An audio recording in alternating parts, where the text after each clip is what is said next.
Questions for Buddy? Gabe? But certainly on the whole, the defense played well enough to win. But how about the start of each half with them getting over on that reverse and then starting the second half with a score? How tough was that? Well, we knew when they came out, like, they was going to try to do a lot of trickery things. And we know we just had to be sound and disciplined. And one thing with that is we wasn't. And that's a big thing on us. We have to be more disciplined, and we have to work on that. And we'll be better next week. Over here on the left.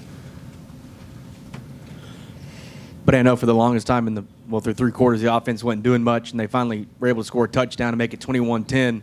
But as well as you guys played, then you allowed Auburn to go back down the field and score. Just how kind of frustrating was it that when the offense finally did something, y'all couldn't back it up on your end and kind of seize momentum back of the game? It's very frustrating because, I mean, that's the biggest time in the game that the defense got to show up the most. And I think that we kind of relaxed and, didn't take it as serious. But Coach Elko always talks to us, about just controlling what we can control, and I think that if we would have controlled that, it would have been a different outcome. And you're right to Alex in the front. Hey, buddy. Kind of in that fourth quarter drive when Auburn scored the touchdown, do you feel like you guys were kind of gassed there when they ran that 6-minute drive and really drove down the field? Yeah, well, I mean, it was a lot of little things like missed assignments or missed tackles, little things like that. They just end up driving down the field. First downs here, first downs there. Stuff like that can't happen. On your left, in the green, Olin.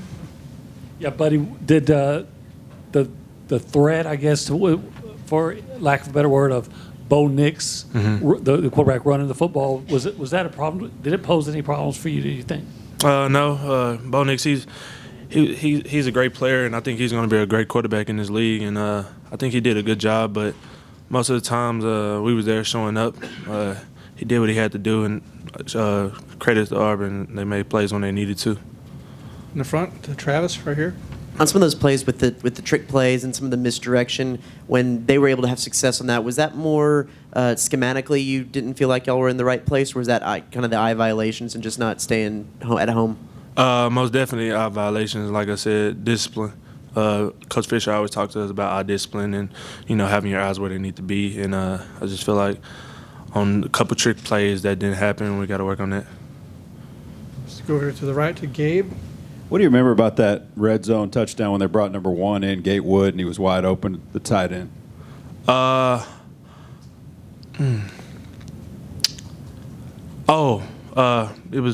It was once again about being disciplined. The jet came, and it changed. When the jet comes, it changes up a lot of things. So, we just have to be disciplined and sound, and we just wasn't at the time. We have to fix that and work on that and have it better for next week.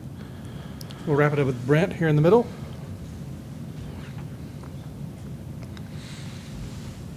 What do y'all feel like, it's kind of the same story at Clemson. What do y'all feel like overall y'all need to do to just start as a team faster instead of just kind of trying to have to come back in that situation? We just need to have that juice, get it 3 and out, and, try our best to give the offense back the ball. And I think with that is, now's the time the team is going to have to come together and, play as one and not just fall apart.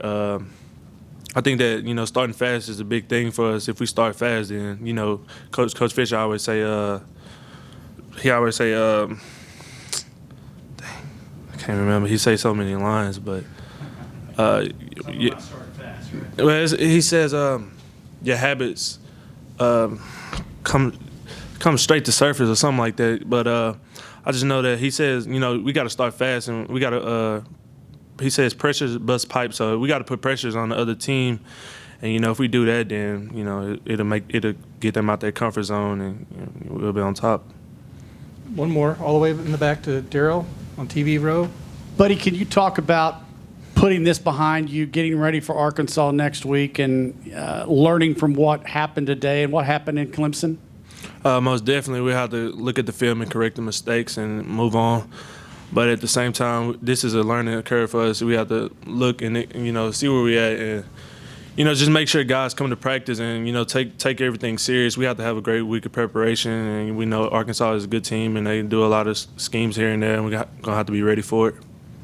All right. Thanks, bud.